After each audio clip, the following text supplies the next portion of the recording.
Hey, yo, what up? It's not a podcast. It's just my thoughts. My name is Markman, man. What's up with y'all? Big day in hip hop today, November 15th.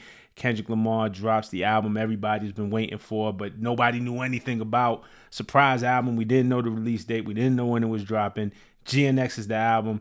Is here now. I'm not going to lie real quick, man. I woke up this morning. I had a dentist appointment, man. So I come home. My mouth is all numb. One of the homies hit me and say, yo, it's time. It's about to drop. My mouth is numb. I'm just like, man, I can't talk. Anyway, and that was a sign to me, right? A lot of y'all hit me up, and I'm blessed that y'all hit me up. I love when y'all hit me up on Twitter, on Instagram. The homies text me like, yo, we need that video. It's like, fam, the album just dropped 10 minutes ago. Like, I need to listen to this. Like, it just dropped a half hour ago. I need to listen to this. I want to sit with it. I want to enjoy it. And me just not being able to be on camera, man, my mouth is all numb. I'm drooling all over the place. I'm like, man, that's a sign that, man, I'm just supposed to sit with this. So even this video right here, and I'm prefacing this right now, this video right here is not a breakdown of the album. It is not a review of the album. I have not caught all of the nuance. I haven't formed an opinion. I don't know where this ranks amongst Kendrick's other albums. I don't know if it's a classic right off the bat. Like, I have none of those declarations, if I'm being honest. And I know those type of declarations help videos go viral, help spur engagement because people are gonna agree or disagree with you. And y'all know me. I'm just here to talk music with y'all, right? In a very real way. So those follow-up videos will come later based off of my real thoughts. I don't have answers for you right now. I'm listening to it like everybody else is listening to it. So we're just gonna talk about it a little bit on the surface level, and then I'm probably gonna come back. There's gonna be several Kendrick Lamar videos on this channel.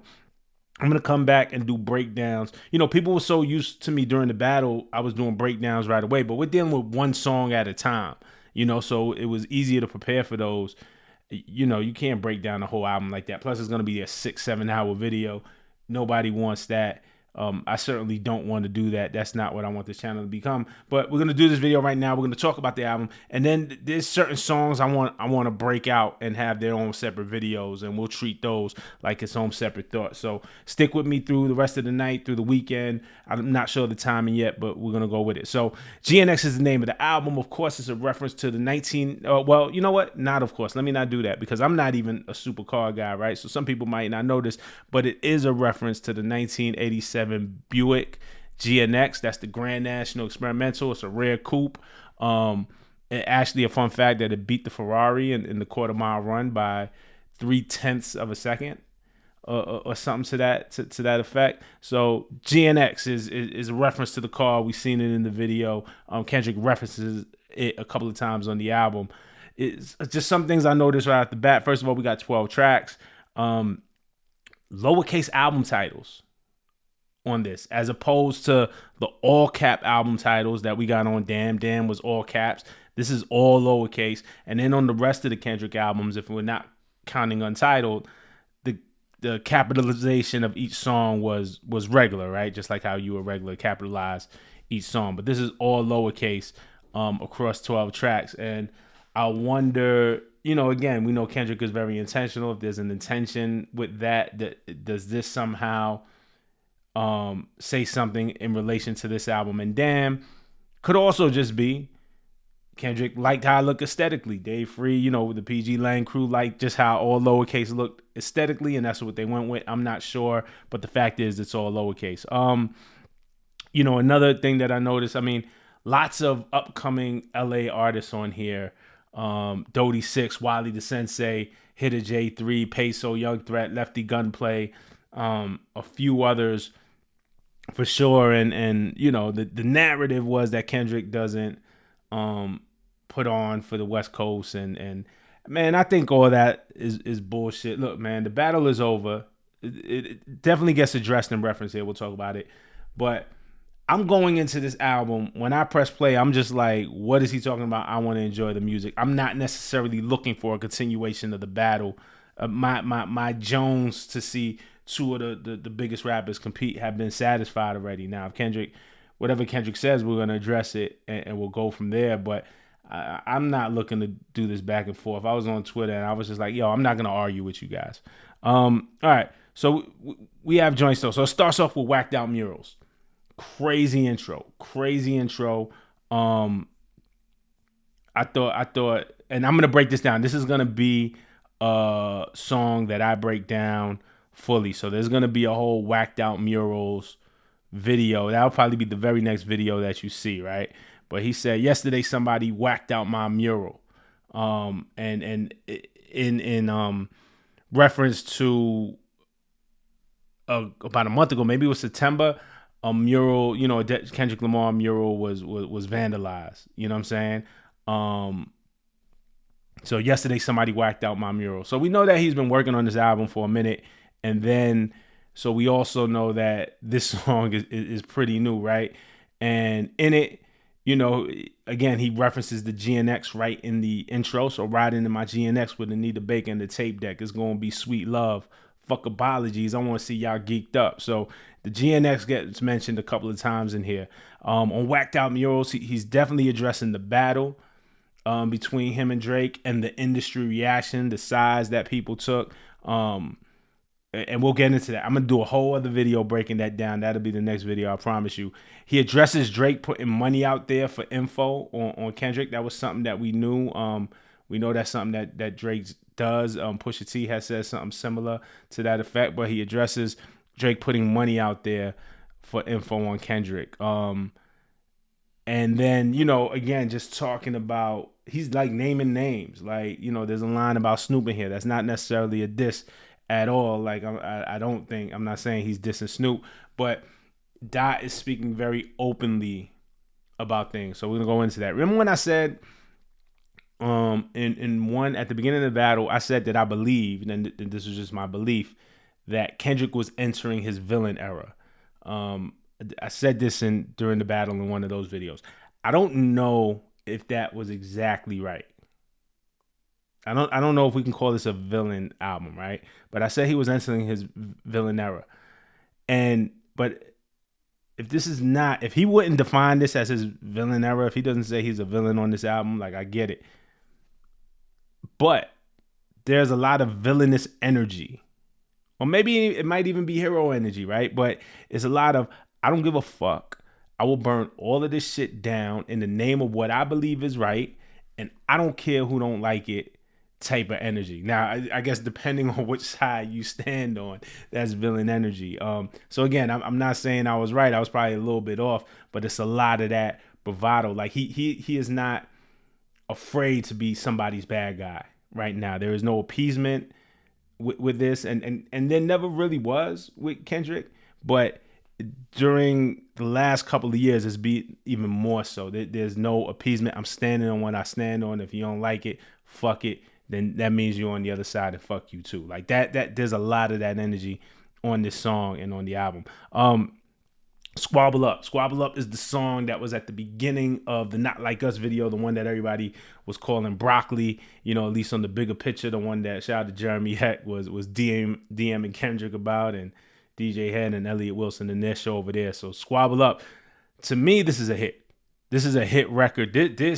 I think, first of all, there's been Not Like Us in terms of radio. And radio, to me, is not the end all and be all. It's definitely not the determinant factor of what it used to be in determining a hit. But man, Not Like Us has been everywhere, and Not Like Us is killing it on radio. Like major spins. I think Squabble Up, when Not Like Us dies out, I think Squabble Up is the next, like almost like a traditional single to take that place. We'll see. It samples Debbie Deb When I Hear Music, which was a 1983 dance record, like huge in the freestyle scene. I'm from New York. If you grew up in New York in the 80s and the early 90s, that freestyle scene was a big scene. I don't know how it translated out west or in other parts of the world. I can't say, but I'd imagine so. I mean, LA has a huge dance culture. So and it sounds like a West Coast record the way they flipped it. I kind of feel like this song may mean something to Kendrick or something from his childhood or something just rooted in LA. I can't fully say, but I know what this song is, and just the way they flipped it, super dope. Has hit record written all over it. I think Not Like Us kind of trails off like all songs do eventually, and this one picks up where it lets off because it has a lot of that outside of the subject matter. it has a lot of that energy, just that kinetic, you know what I'm saying? Just energy that make you want to move. Squabble Up, one of my favorite records on here. Squabble Up is a dope record. Luther with SZA. So this samples Luther Vandross and Cheryl Lynn, If This World Were Mine. And so it's a duet, kind of reminds me, not sonically, but SZA and Kendrick duetting, in the way that Kendrick and Rihanna duetted, like on Loyalty off of Damn or something. Like, it just kind of gives me that feel. But I dig this record. Man at the Garden is also fire. The song gives me Nas One Mic vibes. The drums, the pacing. I don't think it's a sample. I'm not saying this. I got to go back. And I hate that because I hate sample snitching. Like, when I say Luther and Cheryl Lynn, If This World Was Mine, that's very obvious. Like, and if they didn't clear that, I'm sure they cleared it. I'm positive. I'm like, without seeing actual proof or asking if they cleared it, they absolutely cleared that sample. Because if you don't clear the sample, somebody from Luther's estate is going to notice. Somebody from Cheryl Lynn, that's like a big record, and they didn't like chop it up so it's so obscure. So I won't normally do I don't want to do the sample snitching shit, but this is pretty obvious, and I'm sure they cleared it. But Man at the Garden, I don't know that it's a one mic sample, but it gives me like one mic vibes is what I'm saying, right? The drums, the pacing, the calmness of it. And then in that third verse, he goes absolutely crazy. Keep these away from me. Keep all my blessings faithfully. Keep my essence contagious. That's okay with me. I burn this bitch down. Don't you play with me or stay with me. I'm crashing out right now. No one's safe with me. I did it with integrity, and niggas still try to hate on me. Just wait and see. More blood be spilling. It's just paint to me. Dangerously. Nothing changed with me. Still got pain in me. Flip a coin. Want the shameless me or the famous me? How annoying does it angers me to know that lames can speak on the origins of the game I breathe. That's insane to me. It's important. I deserve it all because it's mine. Tell me why you think you deserve the greatest of all time, motherfucker. And in the song, I might break this one down too, but in the song, there's periods where he keeps saying, I deserve, I deserve, I deserve. So, and it's a very calm song, and then it builds up towards the end, and then at the end, there's this declaration. Tell me why you deserve the greatest of all time, motherfucker, because I deserve it. You know what I'm saying? Like, it's a declarative song. This song is dope. So, Man at the Garden is super dope. Hey, now, Reincarnated. I'm going to skip to Reincarnated. I'm just talking about the records that stood out to me, right? Reincarnated is based off of Pac's Made Iggas, and then he raps in Pac's voice and cadence. Not AI Pac's voice. We're not talking about that. But he uses a Pac style to rap. This is a dope concept. I had to actually listen to this record a couple of times because this is a dope concept of Kendrick rapping as a musician who is reincarnated in different forms, right? So he starts in Michigan in 1947 as a guitar player, someone who was a pioneer in rhythm and blues and R&B. And at first I was thinking, oh, he's like doing like a biography or a rundown of like Jackie Wilson. Like, my mind thought maybe Jackie Wilson, because Jackie is from Detroit and was born in 1934, so he would have been 14 in 1947. They had the line where he was like, oh, in 1947, my pops kicked me out the crib. He didn't understand me. So, at 14 years old, maybe that could happen. So I was thinking Jackie Wilson, right? And I'm trying to like narrow it down. Like, he talks about a guitar player and somebody who's a pioneer in rhythm and blues. And I was like, Jimi Hendrix, even though Jimi Hendrix was more rock. But I'm like, nah, Jimi Hendrix is from Seattle. Like, I'm starting to run down the line of like, yo, who could he be like? Whose story who could be telling? So again, I thought Jackie Wilson. But the more I thought about it and the more I listened to it, I was like, maybe this isn't so literal. Maybe it's just storytelling. Maybe he's using an archetype and not a specific person. You know what I'm saying? Like, he's telling us a story. Like, I'm trying, because again, Kendrick is so intentional. I'm like, yo, he's talking about somebody very specific, but he may not be. I don't know either way. And then verse 2 was about a black female singer doing the chitlin circuit who gets hooked on heroin and other drugs and dies of an overdose. So like, really tragic story again. So I'm like, who is he talking about? And I could be wrong. I got to do more research. This is where I need more time. But I'm like, oh, or he could just be talking about an archetype. He's setting up a story, right? So verse 1 and then verse 2, I'm locked in, right? I'm listening to it. And then verse 3, he starts. Remember, it's called Reincarnated. So he's coming back each time as one of these singers. You know what I'm saying? And in verse 3, he says, my present life is Kendrick Lamar, a rapper looking at the lyrics to keep you in awe. The only factor I respected was raising the bar. My instinct sent material straight to the charts. So it's Kendrick rapping as himself, right? And then he's talking to God. Kinda.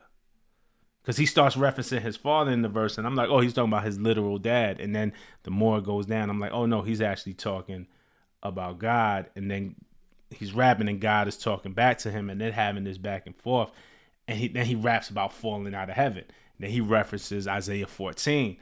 And then the last line of the verse, I rewrote the devil's story just to take our power back. Incarnated.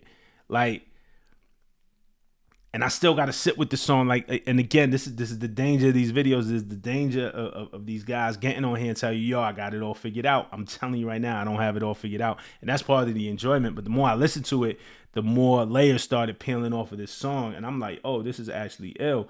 So he wrote the third verse as the angel who fell from heaven. God's angel who fell from heaven, Lucifer, right? Like, and is it a metaphor for the devil's music, right? Like they call up, I'm sure, you know, hip hop has been described in nefarious ways. Like rock and roll have been described as the devil's music, and I'm sure R&B, and you know, when you moved out of gospel and stuff like that, and R&B was a little more edgy. You know, I learned that watching like the movie Ray, when it was like, yo, you can't sing gospel, but you're singing about this other stuff. So you know, what's in the music and what's been in the music for generations, and how the music has been described. I could be wrong. Again, I say that with a caveat. I want to listen more to it. I want to respect the artistry. I want to let this sink in. But this is dope. This shit, listening to it, the Pac part draws you in, the Pac sample draws you in, and it's pleasing to the ear, and you're like, nah, this shit is jamming. And then you listen, it's like, yo, he's saying something. And you listen again, it's like, no, yo, he's saying something more. And then, wait, hey, there's a part that I don't get. Yo, I'm listening again. Like, it keeps you hitting the rewind button. I think this is dope. This is an amazing song. TV off. All right. That I think, you know what? I'm not even going to say it. I was going to maybe call out the sample on TV off. It sounds very familiar to me, but I did check to see if that was cleared. So I'm not going to shout that out, because this is a little more maybe obscure, a little less just in your face. So we're not going to talk about it. But the second half of TV off, the mustard part, crazy. Like the second half of TV off is incredible. And then, you know, even before we get there, when I'm talking about Kendrick, like in his quote unquote villain era, or at least not giving a fuck, right? And again, it's up to him to define that, right? But there's a line on here where he says, "They didn't feel entitled because he knew me since a kid. Bitch, I cut my granny off if she don't see it how I see it." That goes back again to that energy that I'm talking about, that, yo, I'm standing what I'm standing on, and if you don't fuck with it, you're on the other side. And that's what it is. And that's there's a lot of that energy on the album. I like how he interpolated Biggie on here. Ain't no other kings of this rap things, they siblings, nothing but my children, one shot, they disappearing. Somebody had asked me, shout out to A. Quincy Jones, man, who's a member of our community. We were just talking about it offline, and he's like, is that a diss? Is it cold? Is it, you know? And we're just talking as fans in real time, theorizing, right? And I personally don't think this is at Cole. I think it's at Drake, but not even like a diss to Drake. I think this is, Kendrick just comes off the battle with Drake. All right.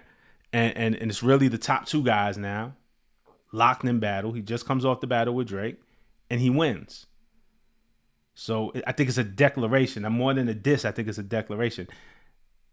Ain't no other kings in this rap things. Ain't no other kings in this rap things. They siblings, nothing but my children, one shot, they disappearing. I think it's a declaration. If there's something to get offended about, I mean, that's just how you talk when you win. You know what I'm saying? The winner talk. So that's dope. I don't think there's nothing here that's gonna linger. And that is a Biggie line. I saw somebody on Twitter. I had tweeted that line out, and somebody was like, "Oh, he used the Nicki line." And I don't shame nobody. I really try not to shame people for not knowing, especially if you're younger. Like I'm older, so I've seen a lot. I've heard a lot. Originally, that's a Biggie line. Ain't no other kings in this rap things, they siblings. There's also a dope line on TV Off where he said, the city just made it sweet. You could die, I bet it. You could die, I bet it. You could die, I bet it. Dope line. Again, we'll maybe, go back into that. Heart Part 6, I thought was a fucking amazing. I think the fact that he didn't abandon Heart Part 6, Drake used Heart Part 6 as a diss song. All right. And I thought that was a good move when Drake did it, because it's like, you're wrestling power. Let me take power from Son. Let me do Heart Part 6 before he do it. You know what I'm saying? And it didn't work. It didn't land. I think it was a good idea. And if you execute it, then you take some of that power. It just didn't land. And Kendrick is again, I won. I'm the winner. I'm beating my chest. Why would I allow you to take me off my own square? Everybody knows right before an album I do Heart Part 6 or I do a heart. Now, traditionally, they're not on the album, and they come right around the album as a Lucy. So usually we get a heart around the album. You think you took the power from me, but nah, motherfucker. Like, this is my shit. You're not taking me off my square. Heart Part 6, here it is. So I just like it. It's just bravado. And then when you hear the song, it's nothing to do with any of that. You know what I'm saying? It's him pouring out his feelings. So he samples, and again, it's a very obvious sample. SWV, Use Your Heart, right? And I'm just gonna look this up because I know this to be true, but let me just look it up to be sure. Another very interesting thing. So that song came out in 1996 and was produced by the Neptunes, Pharrell and Chad. So that's just a little fun fact. I don't think that's intentional, or anything. Like, I don't think that's like has nothing to do with come get Pharrell's legacy out of my house or any of that. I think that's a coincidence. I think it's called Heart Part 6. I think they use your heart, you know what I'm saying? And they took the sample, and it just happens to have Pharrell and Chad on production. So I thought the use of the sample was amazing. I saw SWV in concert earlier this year. Yo, those ladies still sound amazing. This is one of my favorite SWV songs. And the song has Kendrick reminiscing on his early days, right? Like coming up into the fold with TDE, kind of looking at Ab Soul, being like, yo, this guy is really ill as a lyricist. Wanting to support J-Rock and make sure that J-Rock gets signed, going to the label meetings with J-Rock, feeling like if J-Rock wins, all of us win. So I'm wanting to do it for J-Rock, grinding as a team. Verse 2, he talks about Dave Free and Mixed by Ali and Schoolboy Q and the times they had coming up together. Verse 3, he salutes Punch. He calls Punch Phil Jackson. He salutes Musa and Tease and Soundwave for lending him his clothes and obviously the production. And then he says, he admits that Black Hippie didn't work because of me. So we've been clamoring for this Black Hippie project. We didn't get the Black Hippie project, and Kendrick finally is like, yo, it's my fault. You know what I'm saying? And then he touches on wanting to start his own thing and start PG Lang and become his own executive. I thought this Heart Part 6, and I said, like, I've been saying, yo, this is one of my favorites. This is one of my favorites. Heart Part 6 is right now my favorite song on here. But I got to still listen. I'm going to do a whole nother video on Heart Part 6. So that's coming too. You're going to get a video on Whacked Out Murals, and you're going to get something else like really breaking down Heart Part 6. And then Gloria ends the album with him and SZA, and that shit is dope too. I'm listening to Gloria the whole time, right? And it took me, I'm thinking it's about Whitney. I'm thinking it's about his relationship, and I'll tell you why. Maybe I'll do a video on this too. But he starts off, me and my bitch got a complicated relationship. She's so controlling, I ain't noticed it. No playing with. I met her when I was off the porch as a teenager. She said one day I would write my wrongs and see paper. Man, it sounds sweet. I'm like, oh, okay. He made a song for Whitney, the woman who held him down. And you listen and you listen and you listen and you listen and you listen and I'm listening. And then that last line is the reveal, right? The last line of the record is the reveal. And this is why I love rap. I don't know if there's a genre of music that do this. Like, I remember this is the way I felt when Common did I Used to Love Her. And the last line, he's talking about a girl, and then he says, nah, who I'm talking about, y'all, is hip hop. Like, there's a reveal at the end. There's a surprise twist ending at the end. Like when you seen Fight Club in the end, or M. Shamalot movie or something like that, like one of the good ones, not one of the whack M. Night Shyamalan movies. But you think he's talking about Whitney. You think he's talking about Whitney, and he says, "My woman in my right hand, my saint in my sin. Ain't no bitch like my bitch, cause that bitch been my pen." So he's actually literally talking about the pen that he uses to write the rhymes and his lyrics with, which is dope to me because that puts an emphasis back on lyricism, intention, right? And that's the stuff that we live for. So this song like grew on me. I had to listen to it a couple of times. But that's just my thoughts. Those are my initial thoughts. All right. And we already probably went on too long. I'm gonna start working on individual videos now, but I want to hear from y'all. What's your favorite songs? You know what I'm saying, from the album? What do y'all think of the album? I want to have intelligent conversation.